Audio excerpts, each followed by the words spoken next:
যারা ভেবেছিলেন যে তৃণমূলকে বিজেপি ঠেকিয়ে দেবে তারা এখন বুঝতে পারছেন তৃণমূলকে বিজেপি রক্ষা করছে। যারা ভেবেছিলেন বিজেপিকে তৃণমূল ঠেকিয়ে দেবে তারা বুঝতে পারছেন বিজেপিকে তৃণমূল না ঠেকিয়ে বরঞ্চ বাড়তে সাহায্য করছে। শত চেষ্টা করলেও পশ্চিম বাংলার ক্ষমতায় তৃণমূলকে কেউ আনতে পারবেন না।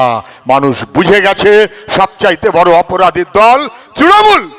আরএসএস এর কথায় আসলো তৃণমূল, আরএসএস এর কথা আসলো বিজেপি। আমাদের ছেলে মেয়েদের লেখাপড়ার 12টা বেজে গেল, আমাদের শিক্ষার সর্বনাশ হয়ে গেল। এই লড়াইটার একদিকে বিজেপি না তৃণমূল না, একদিকে বিজেপি তার সঙ্গে তৃণমূল না, বিজেপির সঙ্গে তৃণমূলের লড়াই না, ওটা ভুল। তৃণমূলের সঙ্গে বিজেপির লড়াই না, লড়াইয়ের দুটো পক্ষ। এক পক্ষ তারা যারা মানুষের মধ্যে ভাগ করতে চায়, মানুষকে দুর্বল করতে চায়, মানুষের ভবিষ্যৎ নিয়ে ছিনিমিনি খেলতে চায়, নানান রকম দাঙ্গার পরিবেশ তৈরি করতে চায়, নানান রকম ভাবে বাংলার মানুষকে ভিন রাজ্যে পরিযায়ী শ্রমিক করে পাঠিয়ে দেয়। একদিকে বিজেপি আর তৃণমূল, দুই শক্তি। এই দুই শক্তির মাথায় আরএসএস এর মতো ভয়ঙ্কর বিপজ্জনক শক্তি। তার বিরুদ্ধে লড়াই আমাদের সবার। বিজেপি তৃণমূল একদিকে, তৃণমূলকে হারালে বিজেপি উঠে চলে যাবে, বিজেপিকে হারালে তৃণমূল উঠে যাবে। যতদিন পশ্চিম বাংলায় বামফ্রন্ট ছিল, যতদিন পশ্চিম বাংলায় বামফ্রন্ট ছিল, বিজেপি একটা পঞ্চায়েতের মেম্বার পর্যন্ত জেতেনি, আপনাদের সবার জানা আছে। যতদিন পশ্চিম বাংলায় বামফ্রন্ট ছিল, বিজেপি কোনোদিন এমএলএ এমপি জিততে পারেনি। যবে পশ্চিম বাংলায় তৃণমূল এসেছে তবে থেকে ডিকিস ডিকিস করে পিছন পিছন বিজেপি আসতে শুরু করেছে। আপনারা কি সহমত? হ্যাঁ অথবা না? তৃণমূল না আসলে বিজেপি আসতে পারত না। বিজেপিকে তাড়াতে চান, তৃণমূলের গোড়াটা নেড়ে দিন, বিজেপি আপনি আপনি পগার পার হয়ে যাবে, ওদের কোনো চান্স থাকবে না। এটা গ্রাম এলাকা, খোলা মাঠ, সুন্দর চাষ হয়েছে বা অসুন্দর চাষ হয়েছে বা ঘাস গজিয়েছে। মাঠে যদি ঘাস গজায়,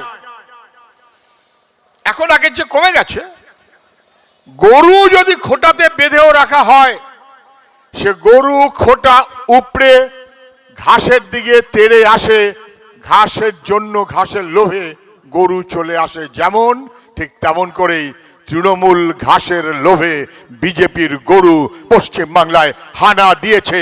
আমরা ঘাস মেরে দেব, বিজেপি আউট, বিজেপিকে সরিয়ে দেব দিল্লিতে।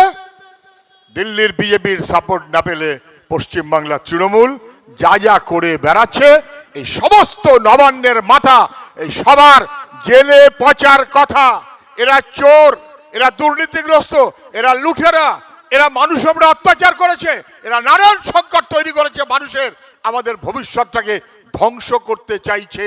এদেরকে টিকিয়ে রেখেছে দিল্লির বিজেপি, তার মারফত ইডি এবং সিবিআই। মনে আছে আপনাদের কদিন আগে 1600 কোটি টাকার কারবার, আইপ্যাক বলে একটা কোম্পানি, তারা তৃণমূলকে চালাবে, তৃণমূলের চুরি ছাঁচড়ামি সমস্ত ম্যানেজ করে দেবে। আইপ্যাকের দপ্তরে নাকি হানা দিয়েছে ইডি, দিল্লির ইডি, এবং সেইখানে ইডির হানার মধ্য থেকে আইপ্যাকের দপ্তরে মমতা ব্যানার্জি গেল, ইডির ঘেরাটোপের মধ্যে কাগজপত্র ছিনতাই করে নিয়ে চলে আসলো। করা যায়, করতে পারে। পুলিশ ঘিরে রাখলে তার মাঝখানে আপনি কি একটা নিজেদের মতো কাজ করে আসতে পারেন কি? পারেন না।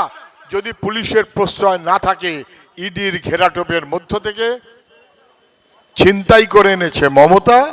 তারপরেও দিল্লির সরকার কিছু করেনি,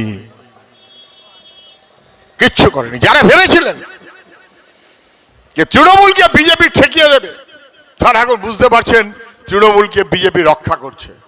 যারা ভেবেছিলেন বিজেপিকে তৃণমূল ঠেকিয়ে দেবে তারা বুঝতে পারছেন বিজেপিকে তৃণমূল না ঠেকিয়ে বরঞ্চ বাড়তে সাহায্য করছে। 2016 কোলাঘাটে আমরা জিতেছি।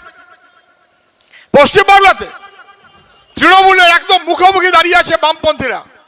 তৃণমূলের ভোট 45, বামপন্থীদের ভোট 38। আপনাদের মনে আছে বলে আমার ধারণা, 38 মুখোমুখি। আরেকটু লড়াই জোরদার হলেই তৃণমূল আউট, বামপন্থীরা এগোবে। সেবারেও 38-এ বামপন্থীদের হারতে হলো, কেননা বিজেপি 10 ভাগ ভোট কেটে নিয়েছিল। বিজেপি ভোট কাটুয়া। ওরা বলে বামপন্থীরা ভোট কাটুয়া হবে কেন? বিজেপির জন্মের আগে থেকে পশ্চিমবাংলায় বামফ্রন্ট আছে। বিজেপির জন্মের আগে থেকে কংগ্রেস ছিল। বামফ্রন্ট এবং কংগ্রেস এই দুয়ের লড়াই ছিল।